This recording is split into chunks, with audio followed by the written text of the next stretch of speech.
Sobat Anak Negeri dan sahabat Arkeo, balik lagi di destination pertama di hari pertama kita di Nganjuk. Kita udah ada di Candi Lor, candi dimana terbentuk dengan sejarah yang cukup fenomenal untuk di kawasan Nganjuk tersebut.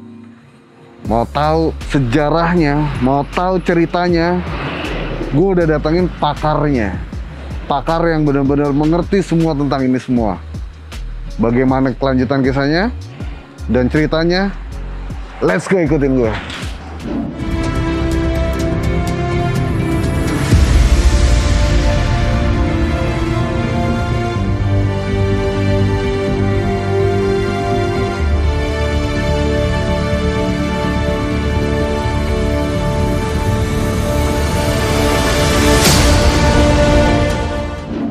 Ini kita kedatangan sang ahli dari semua cerita yang ada di Candi Lor ini. Dengan Ibu siapa?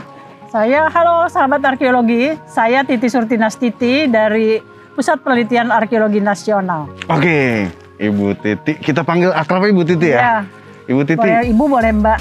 Ibu aja deh, biar lebih enak gitu ya kan Bu ya.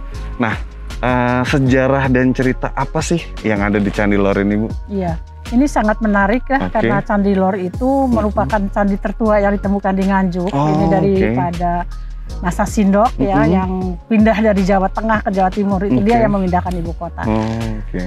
Di Candi Lor ini yang menariknya itu ditemukan sebuah prasasti yang disebut Anjuk Ladang, yang dikeluarkan pada tahun 859 Saka ya, atau 937 Masehi. Jadi memang udah tua banget ya. Tua banget. Nah, ini prasasti ini karena ditemukan di sini, jadi dihubungkan dengan prasasti dengan Candi Lor ini. Yang sudah ditemukannya udah waktu masa Belanda tuh udah seperti ini. Dalam arti kita tidak bisa lagi direnovasi lagi ya. Nah, candi ini disebutnya dalam prasasti itu adalah Sang Hyang Prasada Kabaktian Ijaya Merta. Jadi itu, dan yang menariknya untuk candi prasasti Anjuk Ladang itu adalah menyebutkan sebagai prasasti Jaya Stamba. Prasasti Jaya Stamba itu adalah prasasti yang menunjukkan tugu kemenangan. Jadi biasanya dari segala peperangan. Dan itu menurut Profesor De Kasparis. Itu menyebutkan bahwa dulu ada peperangan antara pasukan dari Sindok ini dengan pasukan dari Sumatera ya. Walaupun waktu itu disebutnya sih Sriwijaya lah. Dan kalau saya lebih baik Sumatera, ada kemungkinan Sriwijaya, bisa juga Melayu. Ini peninggalan kerajaan Mataram Bu ya? Iya, Mataram kuno, ini yang tertua yang saya katakan tadi. Itu menarik sekali. Legendanya Bu, legenda masyarakat itu di sini ditemukan makam Eyang Kerto sama Eyang Kerti. Nah, itu maksudnya apa dan itu siapa ya Bu ya? Iya. Mungkin sebelum kepada legenda itu ya, saya mau membicarakan dulu kenapa ini namanya Candi Lor gitu. Itu kan menarik nih, jarang ada yang membicarakan itu. Iya, betul. Ini itu adalah karena Candi Lor ini di sini itu ada dua candi yang besar. Itu satu Candi Ngetos yang ada di selatan, dan candi candi ini adalah Candi Lor ini ada di utara. Jadi memang itu namanya, kenapa dinamakan Candi Lor. Nah, terus kemudian saya juga membaca tentang legenda Eyang Kerti sama Eyang Kerto itu dipercaya oleh penduduk di sini. Itu adalah dulunya pembantu Pusindok. Abdi dalam ya? Iya, abdi dalam. Tapi sebetulnya kalau menurut arkeologi ini bukan makam ya? Tetapi ini adalah Candi Perwara. Ada dua Candi Perwara di sini, yang itu di utara dan ini yang di selatan. Jadi memang dua Candi Perwara ini yang disebut makam Eyang Kerti sama Eyang Kerto. Nah, penelitian pertama itu oleh siapa ya Bu ya di Candi Lor ini? Yang pertama kali menulis ya penelitian itu adalah Raffles. Iya. Dari mana Bu? Dari Inggris. Dari Inggris. Yang di dalam bukunya namanya History of Java. History of Java. Kemudian diteruskan oleh Huppermans ya tahun 1918. Kalau Raffles itu menulis pada tahun 1817 ya.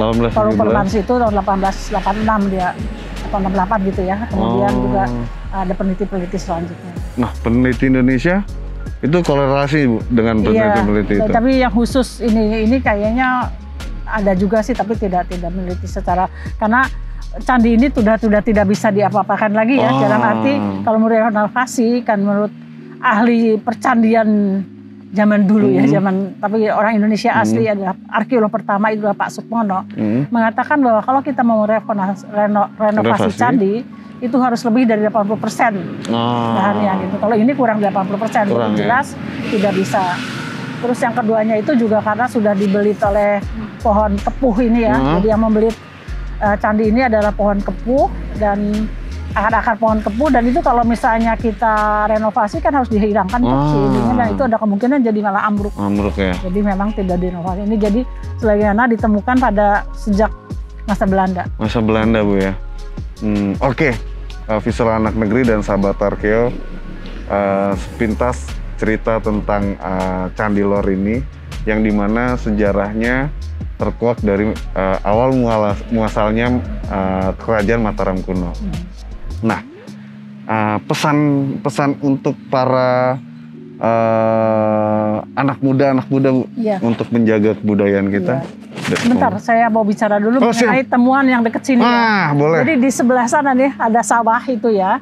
Itu adalah Desa Candirejo. Yang dulu pernah ditemukan seratusan lebih dari arca perunggu. Yang disebut juga arca perunggu Nganjuk, itu terkenal sekali. Dan arca sekarang mungkin Nganjuk. Pada masa Belanda itu tahun 1913 ditemukan itu. Dan sekarang disimpan di Museum Nasional, jumlahnya sekitar 60. Itu merupakan ada set daripada mandala agama Buddha. Padahal di sini jelas agama Hindu ya. Candi Lor ini agama Hindu karena ditemukan seperti yoni. Terus, ya, itu kelihatan sekali bahwa itu Hindu ya. Terus ada Candi Perwara di depannya, itu menunjukkan Candi Hindu.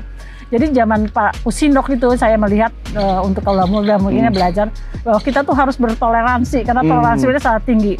Jadi Sindok tidak melarang tuh walaupun agamanya Hindu misalnya gitu, yang Buddha nggak boleh, mereka sama-sama berkembang. Gitu. Itu mungkin ya untuk pelajaran kita bahwa toleransi itu sangat penting ya. Toleransi. Oh iya. Nah penemuan apa lagi Bu yang ada di sini Bu? Kayaknya hanya itu aja, tapi itu yang tertua ya, maksudnya saling mendukung bahwa itu dari abad ke-10. Abad ke-10 ya, sebelum Masehi ya.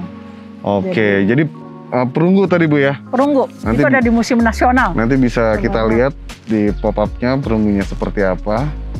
Iya, sangat menarik. Visual Anak Negeri dan sahabat Arkeo, bincang-bincang singkat dengan sang ahli Ibu Titi ini dari Pusat Arkeolog Nasional. Akan kita telusuri lagi situs kedua di hari kedua Bu ya. Iya situs mungkin Candi Ngetos ya. Iya. Itu beda zaman lagi. Beda zaman lagi. Mau tahu keseruannya apa? Nanti kita akan berdua tetap kolaborasi di situs kedua. Sampai jumpa. Sampai jumpa. Bye bye sahabat Arkeo dan Visual Anak Negeri.